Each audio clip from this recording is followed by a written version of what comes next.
Reprendre sa place sur le banc et Juninho va revenir sur le terrain. Obraniak, Kader Keita. Et la récupération d'Obraniak. Attaque de Grosso. Ça joue. Dégagé, il y a eu un mauvais rebond. Et une faute sur Obraniak, un pied un petit peu haut. Signalé par l'assistant. Oui, c'est pas méchant de la part de Grosso. Il est surpris par la vivacité de Obraniak et il retient pas son pied parce qu'il veut dégager le ballon. Et c'est simplement Obraniak qui a un pied un peu en avant, qui aurait presque pu être sanctionné, mais le pied n'est pas très haut.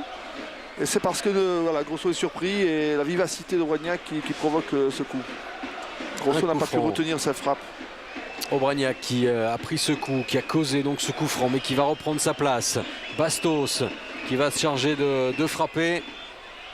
Ce nouveau corner, le danger vient essentiellement sur les côtés. Ça se chauffe un petit peu dans la surface entre Fred et Rami.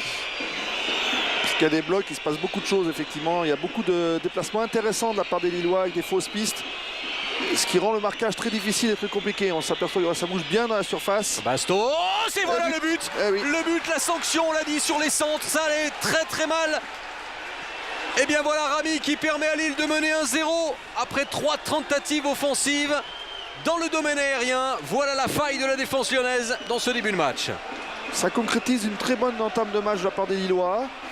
Beaucoup de présence dans les duels, beaucoup d'agressivité. Et là, il y a un très beau travail, effectivement, sur ce coup de pied arrêté. Très bien tiré par Bastos tendu. Rami qui a réussi à déjouer le marquage de ses Fred, je pense, qui était au marquage. Voilà, une fausse piste. Vous voyez, regardez le mouvement un peu de Rami et il arrive à gagner 50 cm dans la trajectoire. Sur le bras de Chris, pour l'instant, les Lyonnais sont à 10. Makoun qui fait le tour. Va-t-il reprendre sa place? Emerson. Demelo, le vol plané de Chris, oui, qui est sanctionné d'ailleurs. Un coup franc au même endroit où tout à l'heure Juninho avait trouvé l'ouverture. Oui, moi je pense que c'est un peu limite là, parce qu'effectivement entre... Demelo qui s'est penché. Voilà, et il n'a pas vraiment disputé le ballon de façon aérienne. Chris s'est engagé très vite, donc effectivement il y a un mouvement de bascule. Alors, dans un autre registre, le Roberto Carlos lillois, Bastos, qui a marqué un tiers de ses buts sur coup franc, et notamment un superbe contre Sochaux. Pas mal d'élan à plus de 25 mètres, c'est lui qui s'en charge. Et effectivement, c'est frappé. C'est incroyable. Il est magnifique. Le Roberto Carlos de Lille qui marque. Bastos, le phénomène, c'est le match des coups de pied arrêtés. On a Juninho d'un côté, on a un autre spécialiste en la matière, c'est Bastos. C'est son 3e de la saison sur coup de pied arrêté, sur coup franc direct. Et Lille reprend l'avantage 2-1. Oui, j'allais dire que je le voyais prendre son élan, que ça allait être un peu gourmand parce qu'il a un angle un petit peu fermé. Mais il a bénéficié effectivement, bon, d'une part de sa qualité de frappe qui est extraordinaire, mais du mouvement des joueurs devant qui crée une incertitude pour le gardien et le ballon va se loger dans le petit filet.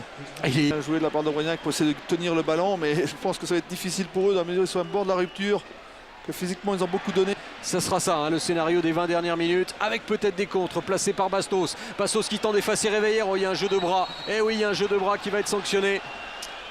Toujours Bastos ses mains décollées du sol. Parce qu'il avait pris l'avantage quand même en prenant l'intérieur, Anthony Réveillère, mais il a été chercher la faute. Astucieusement, je dirais, parce que je ne suis pas sûr qu'Anthony Réveillère fasse vraiment une faute. Il avait anticipé ce ballon en profondeur. Ouais, mais les bras décollés du corps et carton donc pour Réveillère. Oui, l'arbitre estime qu'il y a une obstruction sur un joueur qui pouvait partir au but. Et Anthony, voilà, c'est là qu'il met effectivement le bras. Voilà, il s'occupe pas trop du ballon quand même, plutôt de freiner. Là, il est bien bloqué avec le bras, oui. Un joueur qui a beaucoup couru en fin de match. Obraniak. Mavouba. La touche passée sur la droite. Obraniak prenant le côté gauche. Alors Mathieu Debuchy sur ce coup de tête a dû prendre peut-être... Ouais, je pense une tête d'un défenseur à retardement, celle de Chris peut-être, voilà. Ouais. Quand on arrive, on se jette un peu en retard. Ouais, il est un peu sonné d'ailleurs, Mathieu Debuchy. Ah bah la tête de Chris, c'est quelque chose quand même. Hein. C'est un bel impact comme ça, et sur le front en plus, c'est même dangereux à cet endroit-là. Quand le joueur arrive et qu'il la prend sur le front, c'est sûr qu'il va être KO.